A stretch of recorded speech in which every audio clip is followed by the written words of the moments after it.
تو اس نے قاری صاحب سے چھٹی کے بعد کہا کہ مجھے آپ سے کچھ بات کرنی ہے۔ سب بچے جا چکے تھے۔ قاری صاحب نے پوچھا کہ ہاں بیٹا کہو، کیا بات کرنی ہے؟ تو ارشد نے کہا کہ مولانا صاحب، مجھے جنات کے بارے میں جاننے کا بہت شوق ہے اور میں ان کو دیکھنا چاہتا ہوں۔ میں نے سنا ہے کہ کچھ جن آپ کے تابع ہیں، کیا یہ بات سچ ہے؟ قاری صاحب نے کہا کہ یہ سب تمہیں کس نے بتایا؟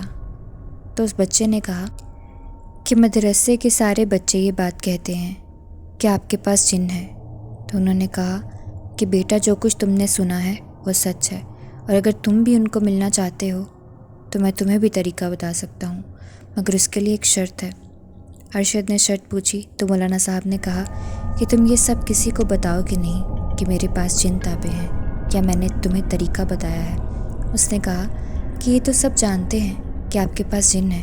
تو قاری صاحب بولے کہ نہیں، یہ سب نہیں جانتے، ان کو بس لگتا ہے۔ ارشد مان گیا اور قاری صاحب نے اس کو ایک عمل بتایا جو کہ 7 دن قبرستان میں کرنا تھا، یعنی 7 دن کا چلہ کاٹنا تھا۔ مولانا صاحب نے اس کو کچھ ہدایت بھی دیں۔ پہلے شروعات میں تو دن ٹھیک ہی گزریں گے، اس کے بعد یہ چیزیں تمہیں ڈرائیں گی۔ جیسے جیسے تمہارے دن قریب ہوں گے منزل کے، یہ اپنی پوری طاقتیں لگائیں گی کہ تمہیں اپنی منزل تک نہ پہنچنے دیں، مگر تم ہمت نہ ہارنا۔ ارشد نے ہاں میں سر ہلایا اور خوشی خوشی گھر چلا گیا۔ وہ جنات کو قابو کرنے اور ان کو دیکھنے کے لیے اتنا ایکسائٹڈ تھا کہ اسے بالکل بھی ڈر نہیں لگ رہا تھا۔ وہ پوری رات خواب دیکھنے لگا۔ وہ گھر گیا اور رات کا انتظار کرنے لگا۔ جب اس کے ماں باپ سو جاتے تو وہ رات 12 بجے کے بعد 1 بجے قبرستان پہنچتا۔ آج وہاں اس کی پہلی رات تھی۔ جیسے ہی گھڑی نے 1 بجایا، وہ اپنا عمل کرنے لگ گیا۔ اب اس کا روز کا معمول ہو گیا تھا۔ شروعات کے 2 دنوں میں اس کے ساتھ کچھ نہیں ہوا، مگر تیسرے دن کچھ مسئلے پیش آنے لگے۔ جب وہ قبرستان پہنچا تو اس کو اب چیزوں نے ڈرانا شروع کر دیا۔ کبھی اس کو رونے کی آوازیں آنے لگیں، کبھی چیخوں کی، مگر وہ سمجھ گیا کہ یہ جنات ہے۔ کچھ لمحے کے لیے ارشد ڈر تو گیا تھا، مگر اس نے خود پر قابو رکھا اور وہ صبح گھر واپس چلا گیا۔ پورا دن وہ سو نہیں پایا۔ اب اس کے چلے کو 2 دن باقی رہ گئے تھے۔ چلے کے 6ٹھے روز جب وہ قبرستان گیا تو اس نے دیکھا کہ ایک جن ہے جس کے ہاتھ میں اس کے ماں باپ کے سر ہیں، اور اس کے ماں باپ رو رہے ہیں کہ بیٹا ہمیں بچا لو، نہیں تو یہ ہمیں مار دے گا۔ یہ سب ارشد بند آنکھوں سے وظیفہ کرتے ہوئے دیکھ رہا تھا کہ اس کو دوسری طرف سے اس کے قاری صاحب نظر آئے، جو اس کو کہہ رہے تھے کہ ارشد، یہ سب تمہاری نظر کا دھوکہ ہے، تمہارے والدین صحیح سلامت ہیں، یہ جنات بہکا رہے ہیں تمہیں تاکہ تم اپنی منزل تک نہ پہنچو۔ اس کے بعد وہ جو منظر اس کی آنکھوں کے سامنے تھا سب غائب ہو گیا۔ جب وہ گھر آیا، سب سے پہلے اس نے روم میں جا کر اپنے امی ابو کو دیکھا جو کہ روم میں سو رہے تھے، تو تب اس کو جا کے تھوڑا چین ملا۔ ادھر وہ اپنے روم میں جا کر سو گیا۔ اب اصل مشکلات تو باقی تھیں۔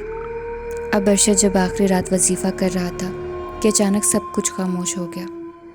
اس کے بعد جو ارشد نے دیکھا، اس کی آنکھیں پھٹی کی پھٹی رہ گئیں کہ دونوں قبروں میں ارشد کے ہم شکل نکل رہے تھے۔ ارشد نے جو حصار کھینچا ہوا تھا وہ اسی میں بیٹھا ہوا تھا اور وظیفہ کر رہا تھا، مگر جیسے ہی وہ دونوں اس حصار کے پاس پہنچنے ہی والے تھے جو کہ اندر نہیں داخل ہو سکتے تھے، وہ ارشد کو ڈرا ہی رہے تھے۔ جیسے وہ پاس آئے، ارشد کی ان کو دیکھ کر چیخیں نکل گئیں اور وہ وہاں سے بھاگنے لگا۔ وہ دونوں بھی اس کے پیچھے لگ گئے۔ ارشد آگے جا کر رستے میں گر گیا اور وہ جن بھی اس کے اوپر آ رہے تھے کہ اتنے میں خوف سے ارشد بے ہوش ہو گیا۔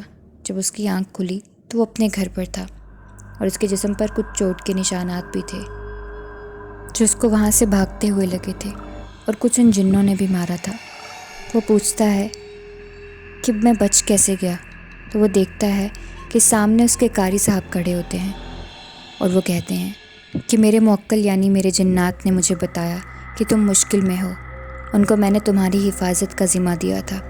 میں جانتا تھا کہ آج آخری رات ہے، کہیں وہ سب چیزیں تمہیں نقصان نہ پہنچا دے اور تم کوئی غلطی نہ کر بیٹھو، اس لیے میں بھی اس وقت وہاں پہنچ گیا تھا جب تم بے ہوش ہوئے، اور میں نے وظیفہ وغیرہ کر کے جب پھونکا تو وہ جنات جل کر خاک ہو گئے۔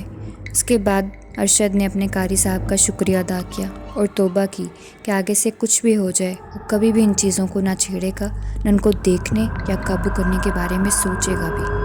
So yeah, that's it for today's video. I hope کہ آپ نے انجوائے کیا ہوگا۔ ملتے ہیں نیکسٹ ایپیسوڈ میں کچھ نئی اور انٹرسٹنگ سٹوریز کے ساتھ۔ کافی ڈفرینٹ ہارر کانٹینٹ آنے والا ہے، سو اسٹے ٹیونڈ. ملتے ہیں نئی ویڈیو میں، تب تک کے لیے اپنا رکھے خیال. مجھے دیں اجازت. اللہ حافظ.